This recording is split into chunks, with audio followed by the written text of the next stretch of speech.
ఓం నమ శివాయ. కార్తీక పురాణము 2వ అధ్యాయము. సోమవార వ్రత మహిమ. జనక, ఇంతవరకు నీకు కార్తీక మాసమందు ఆచరించవలసిన విధిక్రమము మాత్రమే తెలియజేసి తిని.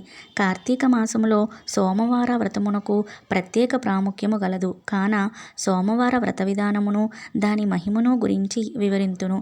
సావధానుడివై ఆలకించుము. కార్తీక మాసంలో సోమవారము శివునికి అత్యంత ప్రీతికరమైన రోజు. ఆ రోజున స్త్రీ గాని పురుషుడు గాని ఏ జాతి వారైనా గాని రోజంతయు ఉపవాసం ఉండి నదీ స్నానము చేసి తమ శక్తి కొలది దాన ధర్మములు చేసి నిష్ఠతో శివదేవునికి బిల్వపత్రాలతో అభిషేకము చేసి సాయంత్రము నక్షత్ర దర్శనము చేసిన తరువాత భుజించవలెను. ఈ విధముగా నిష్ఠతో నుండి ఆ రాత్రి అంతయు జాగరణ చేసి పురాణ పఠనమునరించి తెల్లవారిన తరువాత నదికి వెళ్ళి స్నానమాచరించి తిలదానము చేసి తమ శక్తి కొలది పేదలకు అన్నదానము చేయవలెను. అటుల చేయలేని వారలు 3 బ్రాహ్మణులకైనను తృప్తిగా భోజనము పెట్టి తాము భుజించవలెను. ఉండగలిగిన వారు సోమవారము నాడు 2 పూటల భోజనము గాని ఏ విధమైన పలహారము గాని తీసుకొనకుండా ఉండుట మంచిది. ఇట్లు కార్తీక మాసమందు వచ్చు సోమవార వ్రతమును చేసిన ఎడల పరమేశ్వరుడు కైలాస ప్రాప్తి కలిగించి శివసన్నిధికి చేర్చును. భర్తలేని వితంతువు సోమవార వ్రతమును ఆచరించి శివపూజ చేసినచో కైలాస ప్రాప్తియు, విష్ణు పూజ చేసినచో వైకుంఠ ప్రాప్తియు నొందును. దీనికి ఉదాహరణముగా ఒక ఇతిహాసము గలదు. దానిని నీకు తెలియపరిచెదను, శ్రద్ధగా వినుము. కార్తీక సోమవార ఫలముచే కుక్క కైలాసముందుట. పూర్వకాలమున కాశ్మీర దేశంలో ఒక బ్రాహ్మణుడు గలడు. అతడు పురోహిత వృత్తిని చేపట్టి తన కుటుంబమును పోషించుకుంటూ ఉండెను. అతనికి చాలా దినములకు ఒక కుమార్తె కలిగెను. ఆమె పేరు స్వాతంత్ర్య నిష్ఠురి. తండ్రి ఆమెను సౌరాష్ట్ర దేశీయుడగు మిత్రశర్మ ఎను సద్బ్రాహ్మణ యువకునికిచ్చి పెండ్లి చేసెను. ఆ బ్రాహ్మణ యువకుడు 4 వేదములు శాస్త్రములు అభ్యసించిన వాడైనందున సదాపచారాయణుడై యుండెను. అతడు భూతదయ గలిగినవాడు, నిత్య సత్యవాది, నిరంతర భగవన్నామస్మరణ చేయుటచే లోకులెల్లరూ అతనిని అపరబ్రహ్మ అని కూడా చెప్పుకునిచుండెడువారు. ఇటువంటి ఉత్తమ పురుషుని భార్యయగు నిష్ఠురి యవ్వన గర్వంతో కన్ను మిన్ను గానక పెద్దలను దూషించుచు అత్తమామలను భర్తను తిట్టుచు కొట్టుచు రక్కుచు పరపురుష సాంగత్యము గలదై వ్యభిచారిణి అయి తన ప్రియులు తెచ్చిన తినుబండారములు బట్టలు పువ్వులు ధరించుచు దుష్టురాలై తిరుగుచుండగా వంశమునకు అప్రతిష్ట తెచ్చుచున్నదని అత్తమామలు ఆమెను తమ ఇంటి నుండి వెడలగొట్టిరు. కానీ శాంతస్వరూపుడగు ఆమె భర్తకు మాత్రం ఆమె యందు అభిమానము పోక ఆమె ఎంతటి నీచ కార్యములు చేసినచు సహించి చీ పొమ్మనక విడువక ఆమెతోడనే కాపురము చేయుచుండెను. కానీ చుట్టుపక్కల వారు నిష్ఠురి గయ్యాలితనమును కేవగించుకొని ఆమెకు కర్కశ అనే ఎగతాళి పేరును పెట్టారు. అది మొదలు అందరూ దానిని కర్కశ అని పిలుస్తూ ఉండేవారు. ఇట్లు కొంతకాలమునకు ఆ కర్కశ ఒకనాటి రాత్రి యొక్క శయ్యపై తన భర్త గాఢనిద్రలోనున్న సమయమును చూచి మెల్లగా లేచి తాళి కట్టిన భర్తయన్న విచక్షణ గాని దయాదాక్షణ్యాలు గాని లేక ఒక బండరాతిని తెచ్చి అతని తలపై గట్టిగా కొట్టినది. వెంటనే అతడు చనిపోయెను.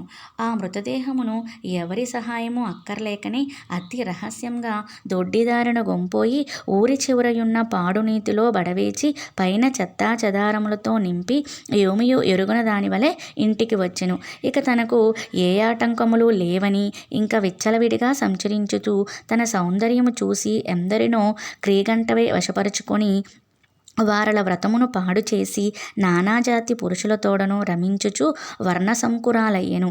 అంతయే కాక పడుచు కన్యలను భర్తలతో కాపురము చేయుచున్న పడుచులను తన మాటలతో చేరదీసి వారికి కూడా దుర్బుద్ధులు నేర్పి పాడు చేసి విటులకు దార్చి ధనార్జన కూడా చేయసాగెను.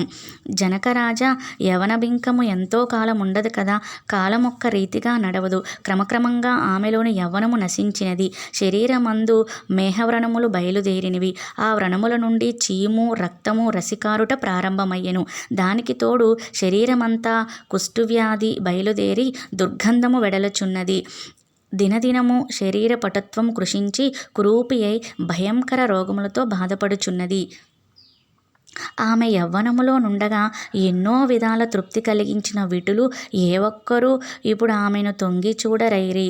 ఆ పరిసర ప్రాంతానికి వెళ్ళిన ఎడల తమ నెటులైనను పలకరించుచునని ఆ వీధి మొగమైనను చూడకుండిరి. సుకేషి ఇటుల నరక బాధలను అనుభవించుచు పురుగులు పట్టి కొంతకాలమునకు చనిపోయినది. బ్రతికున్నన్ని నాళ్ళు ఒక్కనాడైనా పురాణ శ్రవణమైనను చేయని పాపిష్టురాలు గదా. చనిపోయిన వెంటనే భయంకరులైన యమభటులు ఆమెను గొంపోయి ప్రేతరాజగు యముని సన్నిధిలో నుంచిరి. యమధర్మరాజు చిత్రగుప్తుల వారిచే ఆమె పాపపుణ్యముల జాబితాను చూపించి, భటులారా, ఈమె పాపచరిత్ర అంతింత కాదు. వెంటనే ఈమెను తీసుకుపోయి ఎర్రగా కాల్చిన ఇనుప స్తంభమునకు కట్టబెట్టుడి అని ఆజ్ఞాపించెను. భటులు ఆమెను ఎర్రగా కాల్చిన ఇనుప స్తంభమును కౌగిలించుకోమని చెప్పి భర్తను బండరాతితో కొట్టి చంపినందుకు గాను ఇనుప గదలతో కొట్టిరి. పతివ్రతలను వ్యభిచారిణులుగా చేసినందుకు సలసల క్రాగిన నూనెలో పడవేసిరి. తల్లిదండ్రులకు అత్తమామలకు అపకీర్తి తెచ్చినందుకు సీసము కరిగించి నోటిలోను చెవులలోనూ పోసి ఇనుప కడ్డీలు కాల్చి వాతలు పెట్టిరి. తుదకు కుంభీపాకమును నరకములో వేయగా అందు ఇనుప ముక్కలు గల కాకులు, విషసర్పాలు, తేళ్ళు, జెర్రులు కుట్టినవి.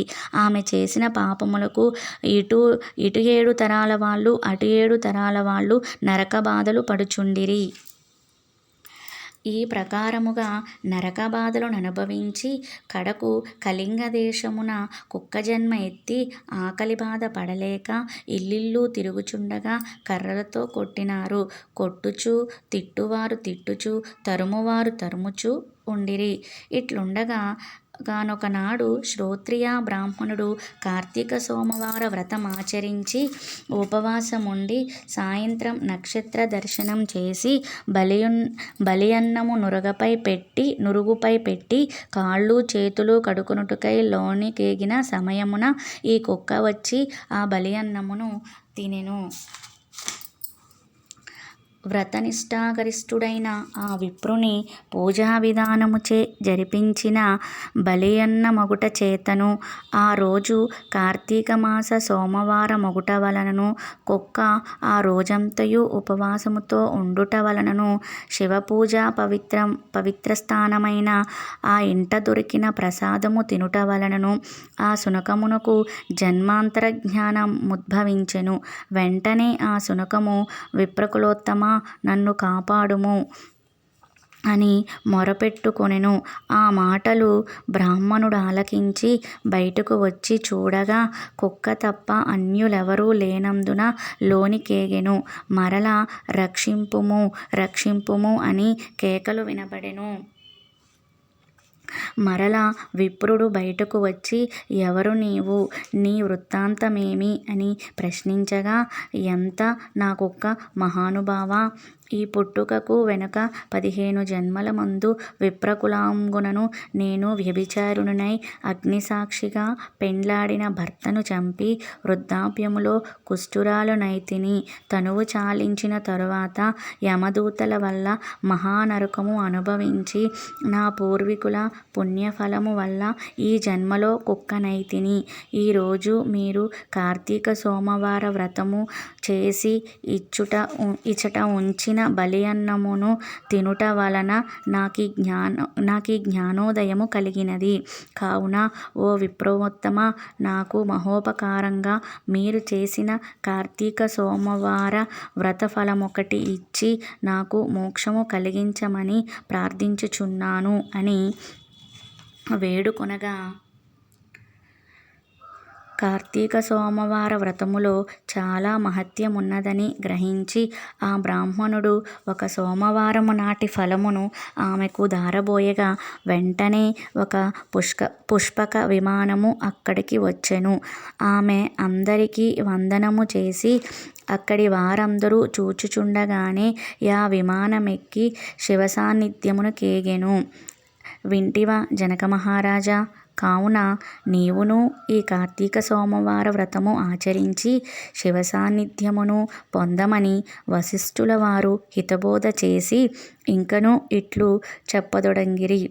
ఇట్లు స్కాంద పురాణాంతర్గత వశిష్ఠ ప్రోక్త కార్తీక మహత్యమందలి 2వ అధ్యాయము. రెండవ రోజు పారాయణము సమాప్తము. ఓం నమ శివాయ. ఓం నమ శివాయ. ఓం నమ శివాయ. ఈ కథ విన్న వారందరికీ ఆ శివయ్య అనుగ్రహం కలగాలని మనస్ఫూర్తిగా కోరుకుంటున్నాను. కథ విన్నవారికి, చదివిన వారికి శివాశిస్సులు ఉండునుగాక. ఓం నమ శివాయ. ఓం నమ శివాయ.